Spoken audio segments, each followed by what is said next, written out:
Bem-vindos ao Saúde e Segurança em Pauta. Nessa edição, vamos conversar com um pessoal ligado à educação, né? É um termo inédito no nosso programa, né?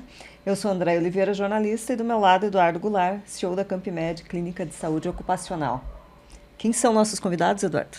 Boa noite a todos, prevencionistas. Boa noite, Andréia. Boa noite, mestre, professor Elton. Boa noite, Sofia. Temos uma história longa, né? Tem uma pauta aqui, essa pauta eu vou deixar meio de lado. A gente sempre segue um roteirinho ali, né? Mas estamos entre amigos, né? Entre professores.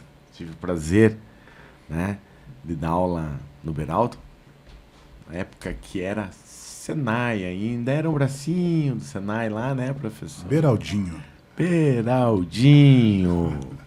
né? E não foge muito, Andréia, o nosso bate-papo de saúde e segurança de trabalho com, né, o Coque Beraldo. Por quê? O Coque forma pessoas. Formam caráter, formam pessoas para o mercado de trabalho, tem uns projetos legais lá dentro, muito interessante, né? Que nós, durante o programa, a gente vai entrar em detalhes. Quem é o professor Elton? boa noite a todos. Eduardo, um prazer estar aqui. A gente, nessa parceria com a Campimed. Antes de mais nada, eu gostaria de dizer rapidamente um pouco da minha história, né? Então, eu sempre me identifico como professor Elton e, de fato, sou professor até hoje, há 32 anos, conciliando a vida pública e privada simultaneamente, né? Sempre tive nos dois segmentos. E ainda estou. Acho que na vida pública estou terminando, né, cumprindo meu ciclo. Mas quem sou eu, né? Então, professor de matemática, pai dessa menina linda, tem um menino maravilhoso que é o Bernardo, casado com a Rosana. Eu venho de uma família de 4 irmãos, onde eu sou o mais velho, do interior do Paraná, em 1983. Chegamos no Jardim Paulista e começamos a nossa caminhada, escola, universidade. E fiz matemática. Na conclusão do curso fizemos um trabalho. E esse trabalho de conclusão de curso virou hoje o que a gente conhece como Colégio Coque Beraldo, em Campina Grande do Sul. 30 anos esse ano de escola. Desde 1996. Nosso contrato social foi em setembro de 96. Lembra que uma vez eu estava lá fazendo um periódico? Daí foi até brincado lá. Quem descobrir aqui a data? Daí eu levantei a mão e falei, eu sei. O professor falou, você não pode falar. Aí é uma relação de carinho de anos já. O que é Coque? Coque é hoje uma plataforma de ensino com mais de 60 anos e originou-se do Colégio Oswaldo Cruz, que era um grupo de estudantes que preparavam para o pré-vestibular. Então começou de cima para baixo. Eles começaram produzindo material para o pré-vestibular. E depois veio descendo. E nós entramos há 10 anos no sistema, que foi 2006, 2007, 2005 a gente começou a negociar. Não, 2016, 2015. E 2015 para 2016 nós tivemos uma nota de redação sensacional. Naquele ano fomos 12º no estado. Tínhamos uma professora fantástica e um grupo de alunos pequenos, onde todos estudavam, né? E muito. E aí surgiu o interesse na época da Pearson pelo Coque. E aí conheci lá várias pessoas, uma delas o Henrique Barreto, um grande amigo. Se ele estiver assistindo, ou se ele for assistir, um abraço para o Barreto, cara que nos colocou nessa jornada. E aí a gente segue em frente, né? Vamos dando sequência aí. Professor, hoje a gente da região conhece, todo mundo conhece o Coque Beraldo, é um prédio grande, né? Uma escola bastante reconhecida. Mas e quando ela começou? Como era? Como que foi essa luta, né? Essa história de chegar ao Beraldo de hoje? Olha, é uma história longa. Por exemplo, no nosso primeiro ano nós tínhamos 5 alunos. E eu era professor de ensino médio e comecei a trabalhando no ensino infantil. Então foi uma quebra de paradigma muito grande, né? Mas não tem muito segredo, não. É você entregar o que você promete, o que você vende. Eu vou fazer isso, colocar sempre em mente para as famílias, eu trabalho para o seu filho fazer o que ele quer fazer. Eu trabalho para o seu filho que quer ser médico, para ele ser médico. Ele vai ser engenheiro, eu trabalho para ele ser engenheiro. Eu não trabalho para outra coisa. Eu trabalho para que ele dê certo no que ele escolheu, juntamente com a família. Tanto que hoje a gente tem trabalhos direcionados. Eu quero que meu filho vá para a universidade tal. Eu tenho oficinas de estudos para quem vai para aquela universidade. Acho que esse é o detalhe desde muito sempre, assim, desde de muito cedo, com muita garra, com muita vontade. Então, não tem muito segredo mesmo, é só você entregar, fazer. Eu sou um cara apaixonado pelas aulas, eu sou professor de matemática e às vezes acontece umas coisas assim meio bizarras, né? Eu estou dando aula, o tempo acaba e a aula continua, até que alguém se manifesta, né? Que não é muito normal, mas acontece. Tá no sangue, né?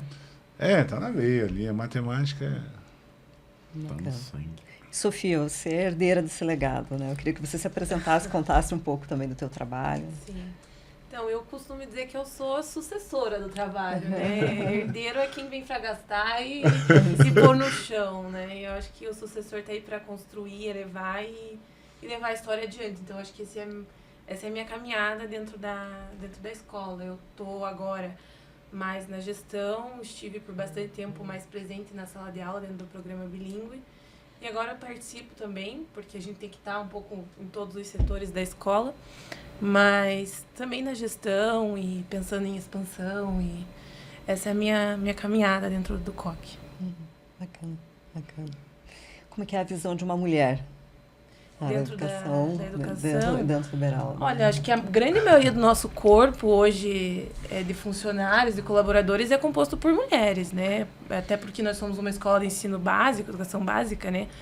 Então, ali da educação infantil até o Fundamental 1, a gente tem praticamente só professoras, né? Não tem tantos professores. Então, é um papel fundamental dentro da educação, assim, e o poder de transformação da educação na vida de qualquer pessoa é imenso e, enfim, das mulheres especialmente. Fala a verdade. Vocês se juntaram um bando de mulher para dar ordem para mim lá, vai. Mas eu já aceitei, tá? Não pode falar, né? Tá tudo certo.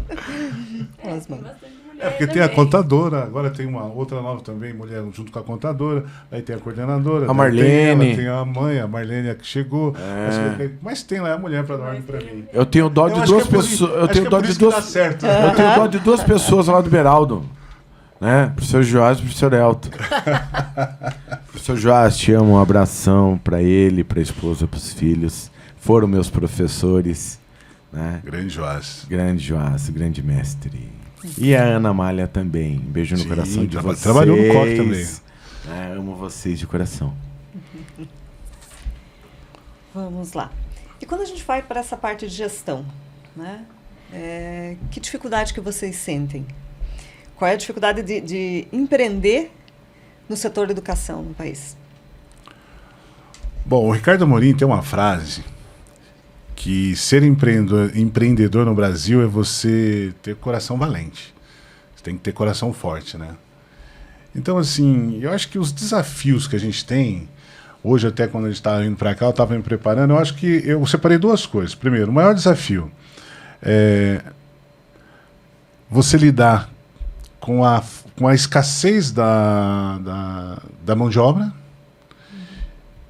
porque você não tem mão de obra e às vezes você tem as pessoas procurando emprego. Então, assim, conciliar a tecnologia, o nosso momento da IA, pessoas que saibam lidar com a IA e que possa converter isso em benefício da pessoa e da própria empresa. Né? Então, esse é um dos grandes desafios que a gente tem hoje. Mão de obra? Mão de obra específica, né? e que tenha a condição de executar o que você pede. Você pega, por exemplo, dentro do COC hoje na nossa escola, nós não usamos mais giz, não usamos mais canetões. É tudo tecnológico, é digital. O aluno, sim, escreve, lê ali e tal. O professor, ele tem tudo no quadro. Ele vai rolar para cima, para baixo, vai escrever. E se você tiver que trocar um professor no meio da aula, acho que é melhor trocar um pneu com o carro em movimento. Porque até... não conheço na região uma escola que tem uma tecnologia de ponta a ponta como a gente tem. Até porque nós somos uma escola licenciada do COC, onde nós testamos equipamentos, né? Então, esse fato de você ter tudo ali... a nossa prova, para vocês terem uma ideia, quando eu falo de dificuldade, a nossa prova hoje ela tem 3 questões abertas e 7 questões fechadas. O professor só corrige as 3 abertas. E as fechadas ela vai pelo gabarito, no mesmo modelo que vem as correções do Enem. E você tem que treinar o professor para isso. Porque ele tem que preparar essa prova. Para o professor Elton chegar onde ele chegou, o que ele passou? Rapaz, tem muitas histórias que... Tem uma que eu posso te contar que é bacana, assim. Não é reclamação, tá? É um negócio que eu achei que eu vivi. Quando eu entrei no COC, né?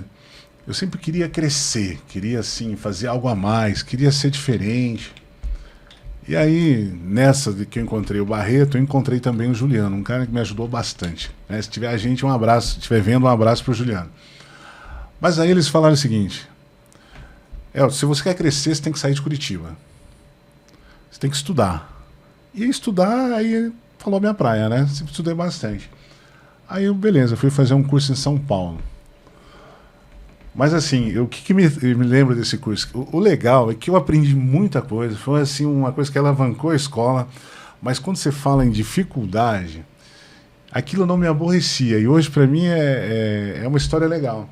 Eu lembro que no centro de São Paulo tem um lugar específico, não sei se tem mais de um lugar, que eles fazem o tal do sanduíche de pernil. Não sei se vocês já ouviram falar.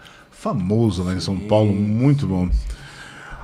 Então, para você ter uma ideia do que era estudar em São Paulo, com uma escola pequena, para poder crescer, a situação era tão regulada que eu chegava em São Paulo, eu comprava um pernil daquele, pedia um sanduíche, era um pão, e pedia para a moça dividir no meio.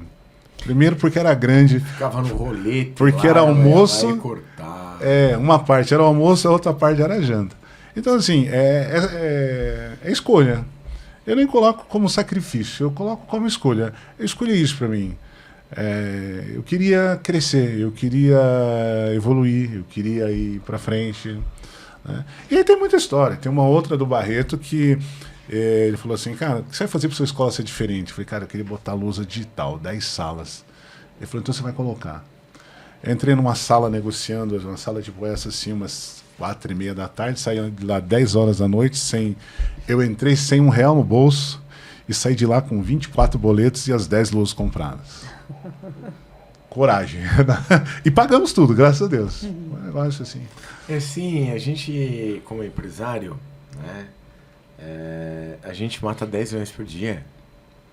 E tem que matar 10 leões por dia. Os boletos vêm.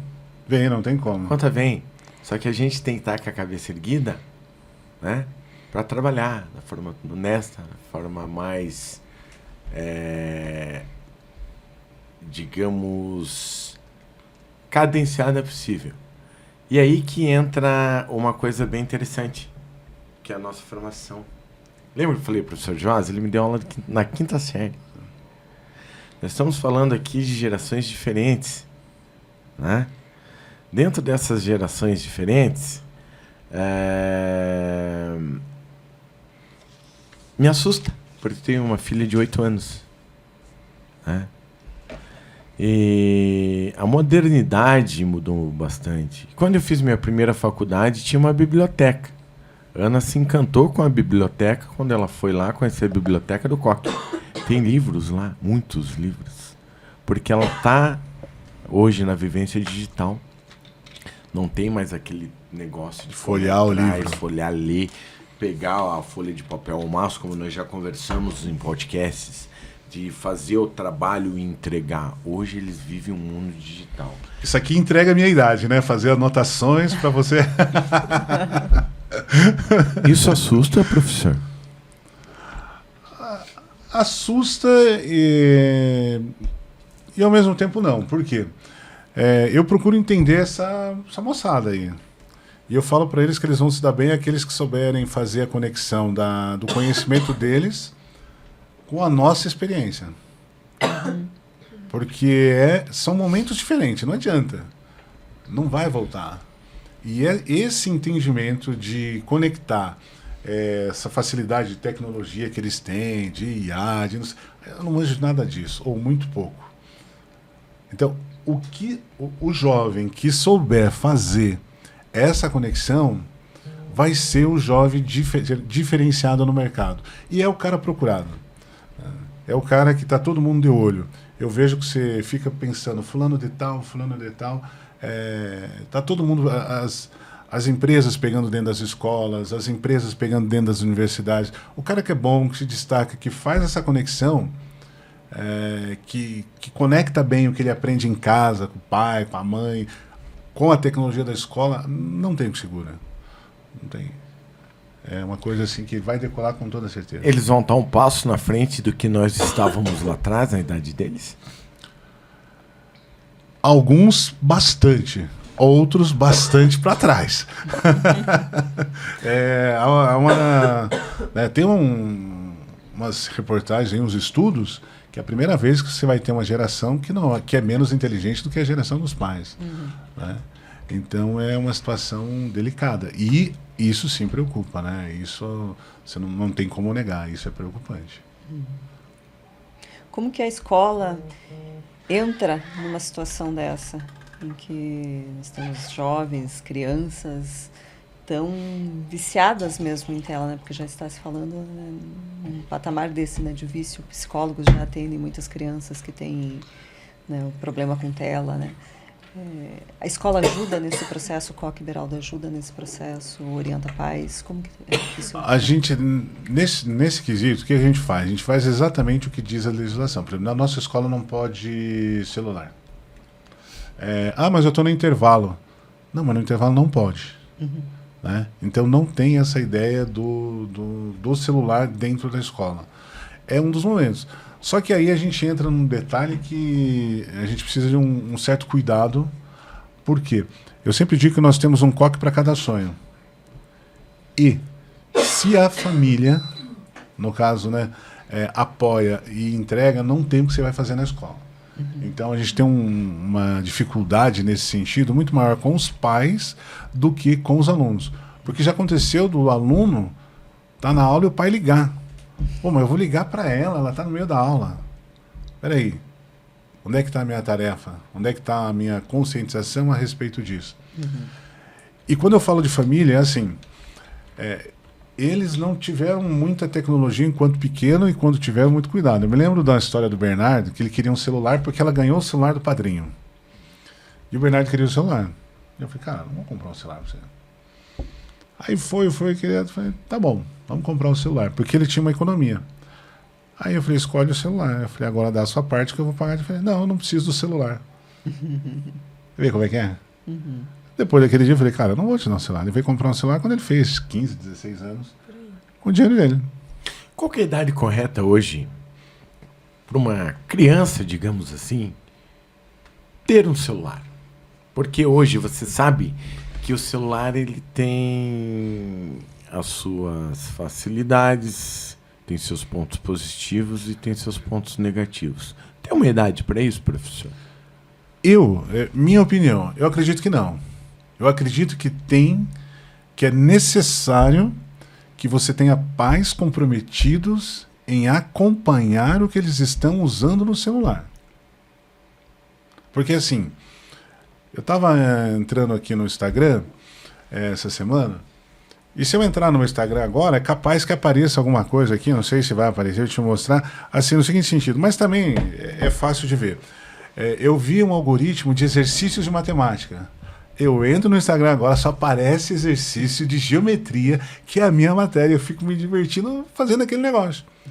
E a criança digitou um negócio errado, digitou uma palavra que ela não queria digitar, acabou, já era.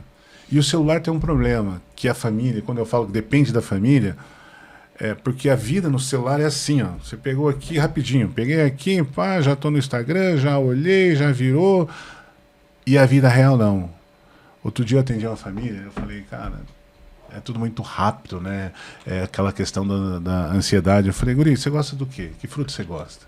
Gosto disso, daquilo, é um pouco melancia. Eu falei, então eu vou te dar uma tarefa. Eu acho que ele não fez, tá? Mas eu dei a tarefa para ele. Eu falei, cara, compra uma semente, planta, porque você vai ver, é como diz o Cortella, a vaca não dá leite, né? Você tem que ir lá, tirar. Eu falei, exatamente isso. Eu falei, cara, vai lá, planta, espera brotar, crescer, produzir, para você ver quanto tempo você vai ter que aguardar para ter uma melancia. Então, o celular, ele depende de como o pai controla, porque senão a criança acha que é assim, ó. E a vida não é assim. Um livro demanda tempo para ler. Então, ela fala, dá certo com 7? Depende do seu controle. A sua filha é uma criança sensacional. Se você controlar, se você estiver junto dela para ela acessar, para ela ver alguma coisa, fechou. E se você não tiver e vier alguma coisa para ela que não seja legal, quando você tem alguma coisa diferente na escola e você vai atrás, normalmente a criança viu com alguém ou em algum lugar. Ela busca informação. Ela tem a informação. Exatamente. Então, assim, não acho que tem uma idade, tá? Uhum. Eu acredito que tem que ter o controle da família, a presença. Não basta ser pai, você tem que estar junto.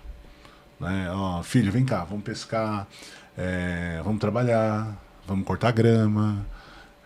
Isso vai fazendo toda a diferença. Uhum. Né? Eu acredito nisso. Legal. Café e Podcast Saúde e Segurança em Pauta, junto com Coque Beraldo, professor Elton, Sofia, né?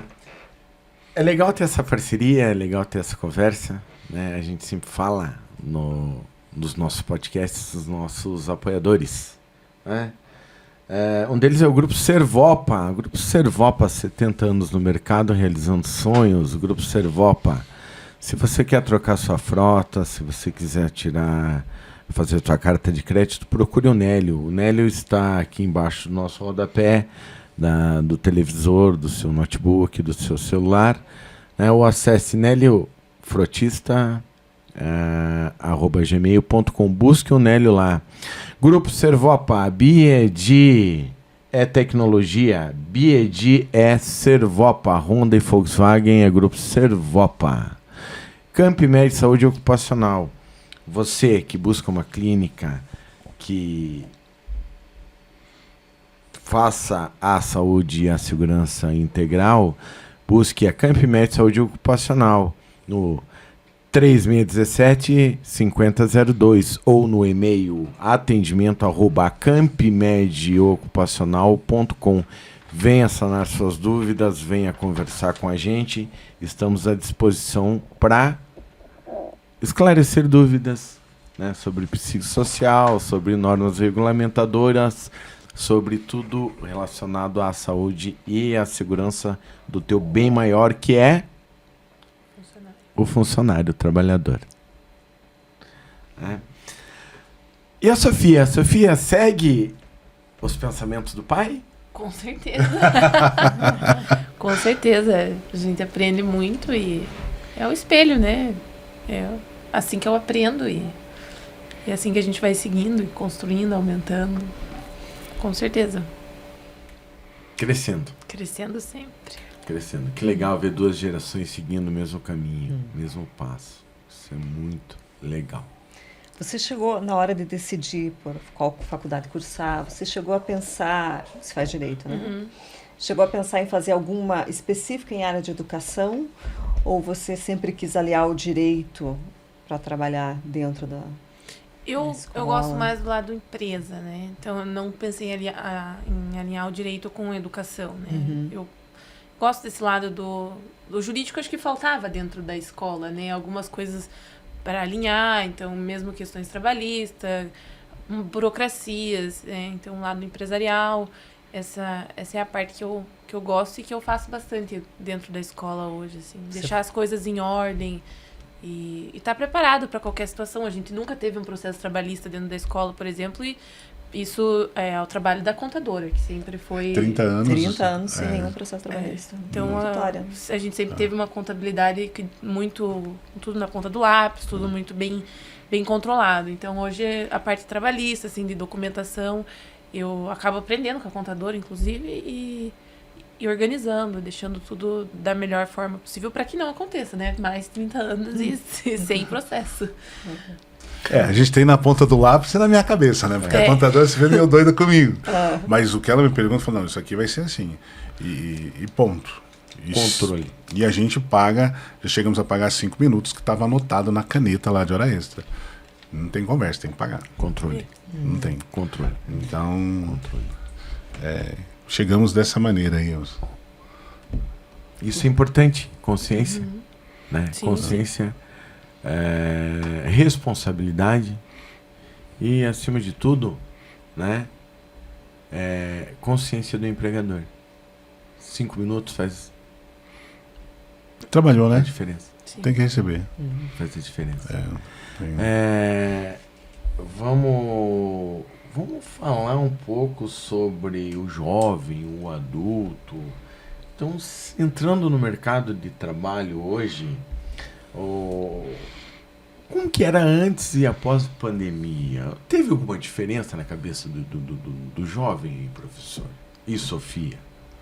Vamos usar as duas. Você pergunta do jovem, do estudante? Do estudante, do jovem hoje, do estudante, tanto escola quanto fora de escola, porque hoje nós temos aqui 2 gerações.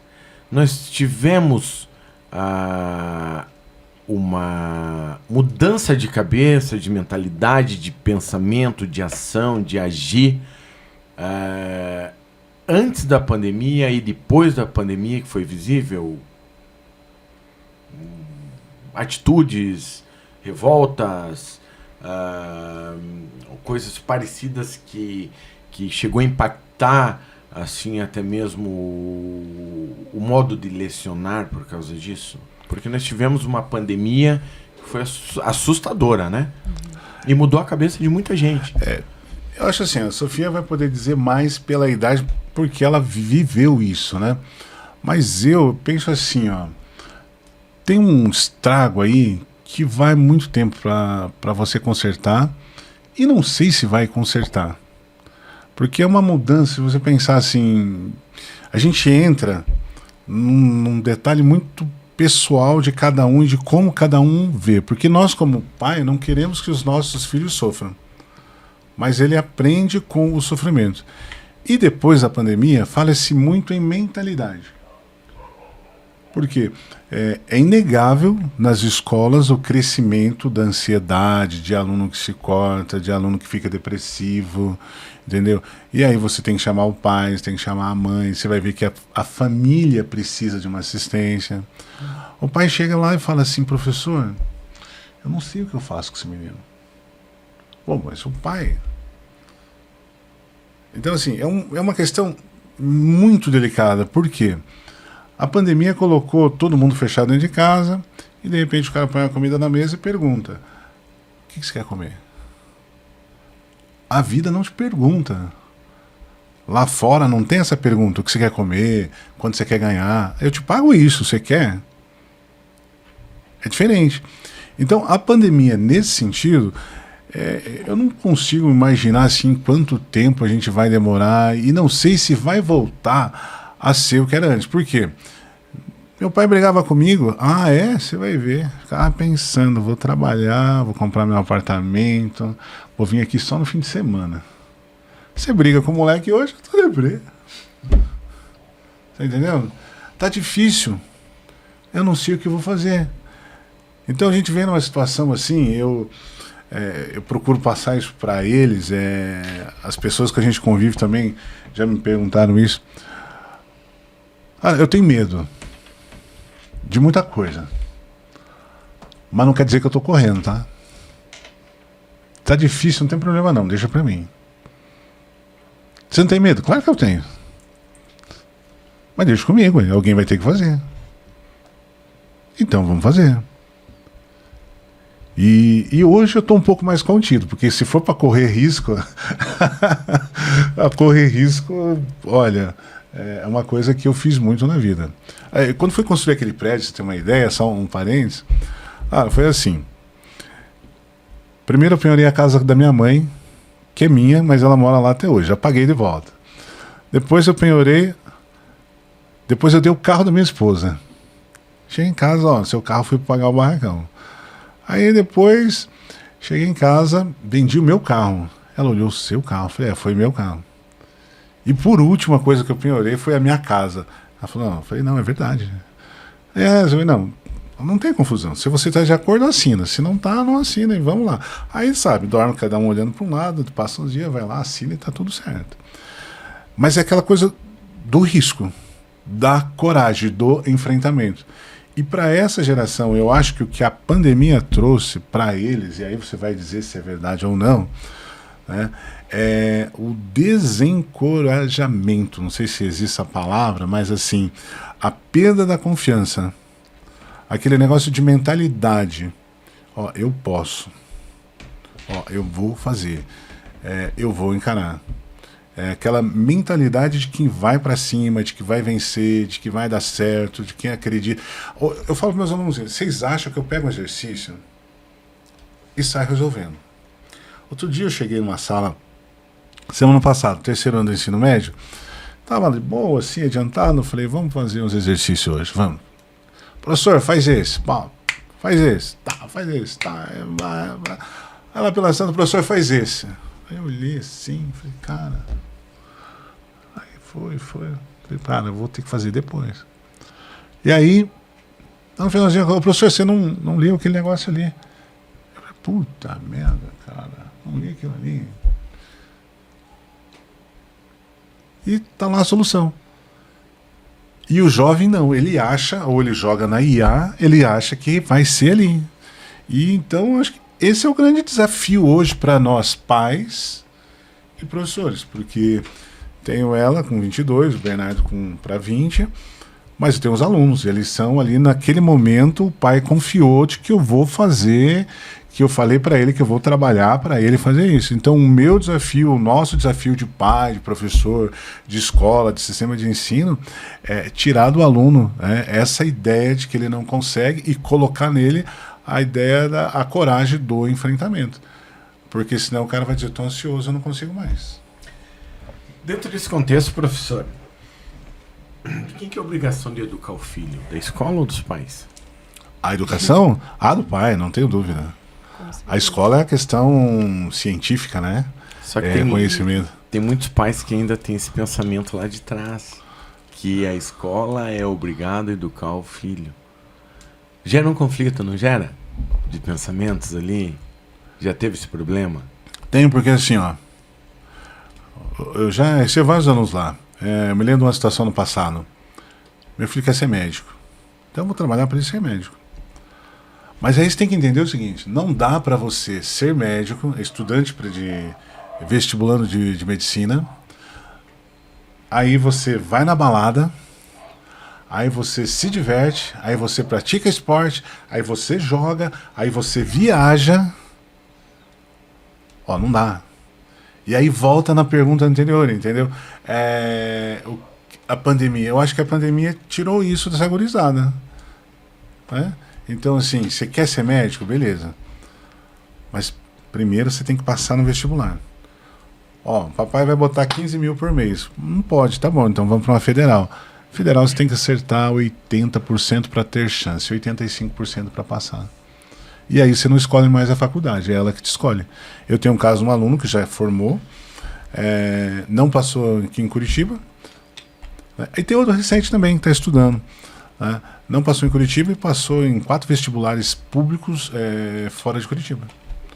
Aí você tem que ir. Você não pode ficar esperando o seu lugar. Então eu acredito um pouco nisso. Agora não sei, vocês que são mais jovens aí, como é que vocês pensam esse negócio, né? Porque uma coisa é o nosso olhar, né? O que a gente quer para eles. Outra coisa é o que eles querem, porque nem sempre o que nós queremos, o que o pai quer, é o que o filho quer. Isso também ele traz um conflito ali, um desafio muito grande. Porque eu já tive aluno que falou, pai, eu não quero. E o pai, né, o meu filho vai. Ele fala, eu não quero. Ele vai falar para mim, você tem que falar pro seu pai. Porque seu pai está acreditando em mim, está apostando em você. E, nossa, pai aí é um caso sério, a frustração, você vê no olhar ali, né? Normalmente ele está querendo que o filho realize o sonho que ele teve, né? Tem muito disso. Tem bastante. Acontece. Professor, para o Koch chegar onde o Koch chegou, né? Teve várias dificuldades. O apagão de mão de obra qualificada nesses últimos 5 anos implicou no crescimento? Não tem como negar, né? Atrapalha. É aquela questão da reposição. Porque quando eu era aluno, eu fiz Universidade Federal, fiz Colégio Estadual do Paraná, e eu lembro de alguns professores que eu ficava babando. Eu tive um professor de cálculo na Federal que até hoje eu não entendo como que aquele cara chegava, o professor Belmiro, não sei se é vivo, porque eu já estou com 55, né? E nessa época eu estava aí entrei com 18, e ele já era um senhorzinho. Ele pegava um giz assim, ele chegava na sala com 3 giz e escrevia até acabar, e colocava a página do livro. Eu falei, pô, mãe, de onde sai tanta coisa? E aí você se espelha nessas pessoas. E hoje, quando a gente fala um negócio na sala de aula, o aluno vai procurar se o que você está falando é verdade.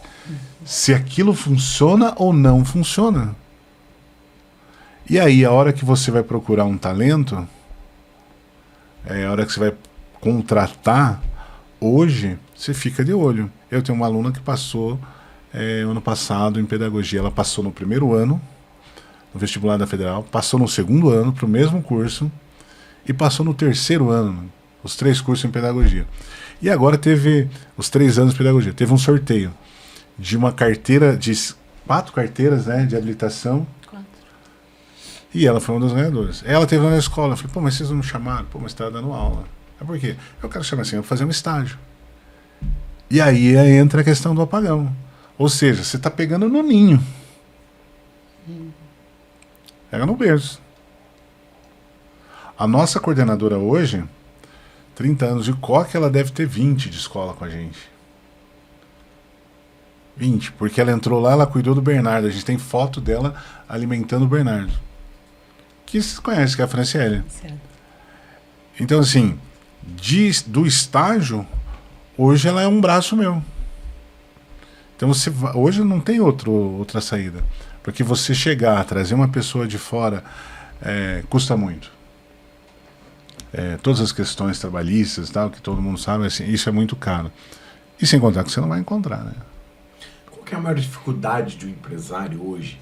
Vamos pro lado Elton empresário e Sofia empresário. Qual que é a maior dificuldade hoje? A dificuldade é assim, você vai colocar vários setores. Por exemplo, uma dificuldade pedagógica, uma dificuldade de legislação. Então, nós temos 30 anos de história e nunca tivemos uma trabalhista. Pode ser, mas nunca tivemos, né? Então, dificuldade, por exemplo. Uma criança, quando ela nasce, você compra um tipo de roupa. Quando ela tem 2 meses, outro tanto. Quando ela tem 1 ano, né, depois que você começa a comprar tênis, ou seja, em cada fase você vai aumentando, ela vai aumentando a necessidade. A escola também. A Sofia chega num momento em que a gente tem que cuidar exatamente disso, da legislação. Então, quando eu tinha lá 100 alunos, um departamento jurídico não fazia sentido. 2 contadores não fazia sentido. Hoje eu tenho um contador e um administrador. E um departamento jurídico. Então, um escritório contratado para isso. Então, isso é um desafio, porque assim, quando o pessoal fala em dificuldade, eu converso muito com os colegas de segmento e na própria associação. Eu não gosto muito do termo dificuldade, eu coloco assim, qual é o desafio? Porque senão eu fico assim naquela ideia de que tudo é difícil, não vai dar certo, eu não sou culpado de nada, esse governo não me ajuda, esse vereador, ninguém me ajuda. Não gosto disso. Eu prefiro o desafio. E o desafio é esse, é saber o momento que você está e o que você precisa naquele momento. Traçar uma linha e caminhar com as próprias pernas. Ali, é isso. Esse é o desafio dela. Tem que ter o departamento de legislação, tem que ter o jurídico, tem que ter o financeiro. Você não pode pagar juro, né? Se você pagar juro com dinheiro em caixa, tem coisa errada. E cada momento. Então, o desafio é realmente grande, mas é você entender naquele momento. E objetivos. Primeiro, você vai investir em você ou na sua empresa. Não tem certo e errado, escolha. Cada um faz a sua escolha. O que será o Coque daqui 10 anos? Esse é interesse meu. Isso aí é a Sofia que tem que responder, né? Que me perguntaram, tá? Te perguntaram. Não, estaríamos lá, se Deus quiser, com 800 alunos, que é a nossa capacidade máxima, e com novas unidades, né? A gente está pensando numa educação infantil nova, porque a gente não tem espaço para crescer a educação infantil ali dentro mais, sem perder a qualidade, né? Então, hoje a gente não consegue expandir o infantil. Por isso a gente pensa numa unidade nova já, e daqui 10 anos, sei lá, 3, 4. O planejamento existe. O planejamento existe. É que essa pergunta partiu de uma pessoa, falou bem que o Coque podia virar uma universidade, né? Por que não, né? Vamos esperar e vamos torcer que vire. Pode ser, né? não tinha pensado nessa possibilidade ainda. Vamos torcer que vire. Tá? Isso partiu de uma ideia de uma criança de 8 anos de idade. Já sei. Sabe quem é? Sim. Já sabemos quem é. Beijo pra Ana, né? Beijo, Ana. Te amo. Minha filha. Tenho orgulho, estuda no Coque. Excelente. Ela tem um amor pelo Coque. Não vamos puxar saco de ninguém. Eduardo não puxa saco de ninguém. Isso é verdadeiro. Esse dia, eu fui num podcast aí, numa entrevista, falaram, Eduardo, você tem que agradar Não tem que agradar ninguém. Eu tenho que fazer o bem. O agradar vem com a consequência. É isso. Fez que a bem gente feito, tem que fazer. agrada, né? E é a ideologia do Coque, né? Um coque pra cada sonho, né? É um Coque para cada sonho. Quantos metros quadrados tinha o Coque quando deu aula lá? Estava construindo o prédio novo, né? Um prédio antigo, eu acho que não tinha 400, né? Não. Tinha 6 salas. 6 salinhas de 30, 6 vezes 3. Não tinha 400 metros. Hoje, quantos metros tem o Coque? Hoje tá passando de 3 mil. Só o prédio novo já tem isso, né? Daí você tem mais ginásio, mais parque. Perto da cantina, tudo ali.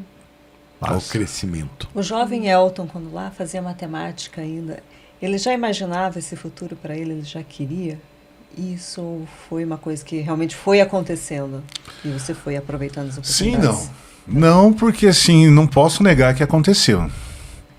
Realmente aconteceu. Eu não imaginava que o Coque ia ser isso, que eu ia fazer aqui. Até porque eu queria ser engenheiro, né? Então, assim, eu sempre fui um menino, assim. Agora que é tão grande, eu posso falar, né? Se queria mexer comigo, você me desafiasse em alguma coisa. Aquilo me deixava doido. Não tinha. Então, quando eu era jovem, eu me lembro assim que eu não tinha isso. Eu sabia que eu queria fazer. E, por exemplo, eu virei professor por quê? Eu achei que eu não passava na engenharia. Na minha época, eu passei muito bem na minha turma, um dos ponteiros naquele grupo. Aí eu falei, não vou fazer esse negócio. Eu vou fazer engenharia porque eu passo, né? Aí meu pai chega para mim e fala, daí, já fez a matrícula? Primeiro filho mais velho da família, aquela coisa toda. O primeiro a entrar na Universidade Federal. Era o sonho de todo mundo. Aí, imagina, eu tenho 55, né? Eu disse, não, pai, tudo certo. Não tinha feito nada. Outro dia, corri feito um louco. Fui lá e fiz a matrícula. Aí eu comecei a estudar. Mas não estava estudando. Daí o professor chegou e desafiou a gente. Eu falei, professor, A gente só não estudou, mas tá tudo certo. Aí eu fui chamado na coordenação, eu senti ameaçado e tal. Mas nada demais. Aí eu cheguei lá e falei, gente, você já pensou com 18 anos meu pai recebe uma reclamação de que eu não estou estudando? Não, meu couro vai parar na esquina. Era assim que funcionava, né? Não tinha, meu pai ia me desmontar. Perdi 6 meses de universidade, mas aquilo não foi nada. Eu terminei nos mesmos 4 anos previstos. Dei meus pulos. Então, assim, eu me desdobrei. E eu tinha assim, aí quando eu digo sim, é que eu tinha vontade de ter alguma coisa. Eu trabalhei numa escola por 15 anos, eu fui lá para ficar 15 dias até eles arrumarem um professor. Fiquei 15 anos. E chega uma hora que eu falei, vou sair daqui. E eu ganhava super bem. Né? Hoje, para você ter uma ideia, eu posso falar o nome aqui, hoje é o Everest, que é lá em Santa Felicidade, Botiatuvinha e tal. Eu trabalhei no prédio, quando nem era Everest, trabalhei lá. Então era uma coisa assim, super bacana. Aí chegou num ponto, tava ganhando bem e tal, eu falei, aqui é só você, professor, a vida inteira. Pode ser que um dia eu seja diretor desse negócio, mas padre não vai contratar diretor. Preciso fazer alguma coisa para mim. E aí comecei a fazer a escola. E lá pelas tantas eu falei, vou sair daqui. Aí o padre falou assim, eu avisei o padre em setembro. No ano seguinte, em março, professor, você não vai trabalhar mesmo? Eu falei, não, padre, eu avisei o senhor. Nós estamos combinados. Minha cartinha, pronto, saí, fui embora, 15 anos. E parti.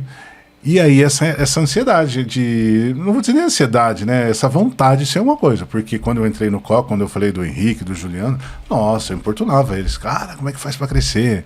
Cara, como é que faz para fazer isso? Quando eu entrei no COC, eu virei mais que, acho que um breve turista, assim, sabe? Tal escola foi um negócio legal. Você me recebe? Tal dia eu chego aí. Pegava o carro, tava lá. E trabalhava pro cara. Não, vou aplicar prova. Não, eu te ajudo. Sabe? Não, agora nós vamos fazer um concurso lá, que é o tal do Concoc. Não, eu te ajudo. Tá? Tem uma história super legal de um amigo, o Baiano. Um beijo pro Baia, se ele assistir a gente. Foi o seguinte, e ele vai lembrar disso. Eu fui ver como é que se dá aula numa sala com mais de 40 alunos. 40? Mas eu cheguei lá, era uma sala de cinema, 750 alunos. E eu não, foi meu segundo contato com esse professor. Hoje um grande amigo meu. Parece que a gente é amigo de infância quando a gente começa a conversar. Até visitei ele esses dias. Ele falou, e deu aula, mas isso aqui é igual em todo mundo. Mas vocês querem ver como é que isso é igual? Tem um professor de Curitiba, toma, explica para eles, passa o slide. Eu não sabia o que era o próximo slide. Eu não fazia ideia. Quer dizer, eu imaginava, né? Mas conteúdo. Aí eu passei aquilo ali, primeiro, desmonta tudo, né? Aí você se recupera em segundos e pau no avião. Gente, troço super bacana. Era aquilo que eu estava buscando para mim. Não que eu quisesse passar apuro, mas eu estava buscando aprender a fazer aquilo. E aí aquela história que eu falo assim, você tem medo? Claro que eu tenho. Né? Mas não quer dizer que eu vou ficar parado. Você não teve medo na hora que eles deu o microfone, o passador de slide? Claro que eu tive. E muito. Mas você acha que eu ia devolver para ele? Não, nunca. É a minha hora. Eu vim aqui para isso. Eu vou aprender esse negócio. Vou passar apuro. E isso é uma coisa que eu... Nossa, isso aí eu tinha muito. Então eu visualizava, né? Sim, um dia eu vou ter um grande negócio. Agora não sei se seria desse tamanho, como ela está pensando, essa questão de sucessão, de expansão. Sempre que eu posso, convido a Sofia, o Bernardo também acompanha. Vamos lá, senta na mesa, negocia com o COC. Aí ela negocia, eu falar comigo, eu falo, Não, você está conversando, não, você está conversando com ela você está conversando comigo, peraí, vamos mudar esse negócio aqui. Faz parte do aprendizado, né? Então eu pensava isso, sim, eu pensava em ter alguma coisa. Engraçado que eu falo para as pessoas assim, eu pensava em filhos, mas na minha cabeça, será que eu vou conseguir sustentar filhos? Era uma coisa muito doida, sabe? Eu falei, não, eu vou ter que dar um jeito para fazer isso. Eu acho que todo mundo pensa isso. Você fica, né? Então, em resumo, na minha cabeça, quero fazer alguma coisa diferente para que eu possa ter uma vida diferente, para que eu possa, mover alguma coisa. Isso realmente eu pensava, na universidade, já no... Eu já fiz de tudo nessa vida, gente.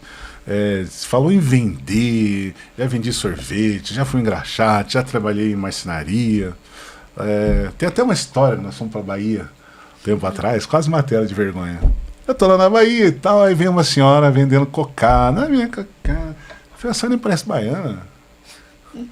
Vamos vender essa cocada aqui. Passei a mão na cesta da mulher. Isso aí, a cocada da dona fulano, que faz com muito carinho, que fez com muito amor, que plantou o coco. Subiram todos de perto de mim. Não, correram. A minha esposa não correu, mas ficou parada. E eles correram. Em 2 tempos eu tinha vendido umas 10 cocadas. Olha. Poder de venda. Madeira. Poder de venda. Tem. É ser o professor Elton. Só assim, isso aí. E eu sempre pensei assim, fazer alguma coisa realmente. Agora, ser o que somos é realmente consequência. Isso aí não tenho dúvida, né? Não tem como negar, né? As coisas da dedicação, do amor, da entrega. Isso aí, você não tem isso aí. Quando eu estava nessa escola que eu fiquei 15 anos, eu viajava com os meninos, eu era moleque. Eu tinha recém passado no vestibular, tinha 18 anos. Eu jogava bola com eles, eu viajava com eles. O que tinha que fazer, eu fazia. E não tinha nenhum problema. Né? E mesmo na nossa escola. Até a semana eu estava conversando com uma das meninas que trabalha nos serviços gerais, há muito tempo, e ela estava lembrando com a colega que entrou, na época que nós fazíamos limpeza no sábado, eu e ela, lá nas 6 salas. Era eu e ela que fazia. E não tem nenhum problema. Uma hora. Vida que segue, né? Trabalhar dignifica a pessoa. Com certeza. Agora vamos fazer já estamos encerrando o nosso Café Podcast Saúde e Segurança em Pauta Camp, Med Saúde Ocupacional. Vamos fazer um bote rápido, né? Sofia,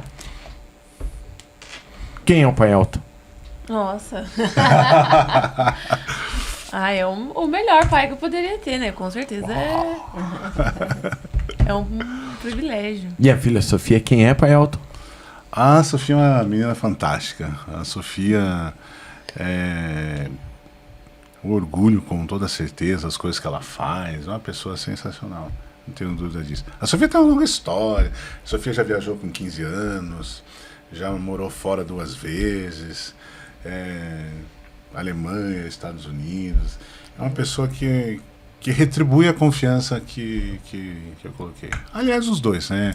Eu tenho o Bernardo também, um menino que está se descobrindo agora se debandou pro lado da engenharia mecânica, um garoto sensacional, um rapazão bonito, enorme. E a dona da casa? Quem é a dona da casa? A dona Beraldo? A dona da casa essa é a minha paixão. Por quê? É uma longa história. Você já vai...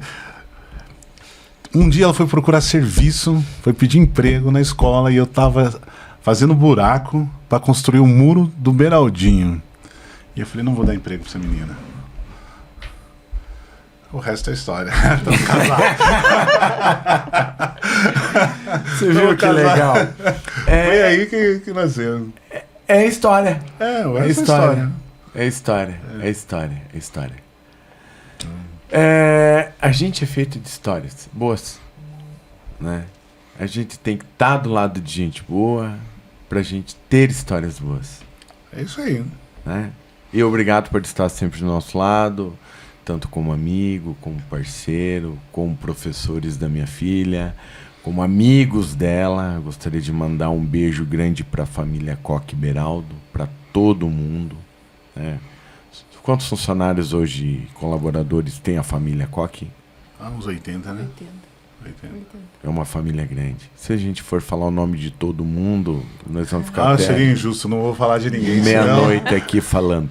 Mas um beijo no coração de cada um deles, né? Um beijo no coração de cada um de vocês, né? Café, podcast, saúde e segurança em pauta, né? Coque Beraldo e Camp Med Saúde Ocupacional. Juntos somos mais fortes. Com certeza.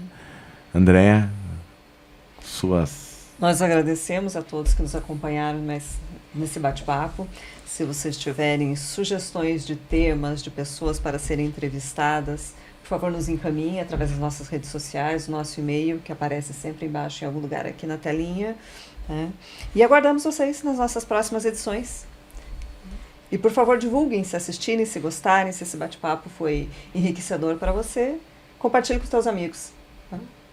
E obrigado a todos, aos nossos companheiros, nossos amigos, nossos clientes, nossos parceiros. Que Deus proteja todos os funcionários, todos eles, todos os empregadores. Né? Que todo dia 5 tenha em conta para pagar, né? Que é o nosso maior bem ali. Né? E a nossa maior preocupação é isso, honrar os nossos compromissos. Né? Que Deus proteja cada um de vocês, cada um dos nossos parceiros, nossos amigos, nossos clientes e cada cidadão campinense, quatro-barrense, de Pinhais, de Curitiba, né? Da associação, né, comercial de Campina e Quatro Barras, que eu sei que o professor faz parte da associação. Até o ano passado eu fui vice-presidente. Agora, uma nova eleição, a gente acabou saindo, quer dizer, saindo da gestão, mas estamos lá. Um beijão para todo mundo que faz parte da associação, né? E volto a falar, né? O Coque conheci com 6 salinhas, tive o prazer de dar aula lá, né, para o Senai, quando o Senai fez o primeiro convênio. Acho que foi o primeiro na região. Foi o primeiro. Né? Tive o prazer de dar aula para a primeira turma, né? E hoje ver a estrutura que o Coque tem é maravilhoso. Maravilhoso. E é emocionante de ver minha filha estudando lá. Né? E deixo também, né, Andréa? Hoje o nosso programa está aberto para quem quiser divulgar a sua marca, né? Pode entrar em contato também com a gente, né? E divulgar suas, sua empresa, o seu segmento, a Campmed Saúde Ocupacional com café. Podcast Saúde e Segurança em Pauta está aberto para receber sugestões, receber os amigos de braços abertos. Muito obrigado, professor. Obrigada. Obrigado, valeu, até a próxima. Para encerrar, a gente tem um ditado, né? Um coque para cada sonho, porque sonhar é poder. Então, não desistir do sonho. Campmed e Coque Beraldo, juntos seremos os mais fortes. Isso aí. Obrigado. Deus abençoe a todos. Amém.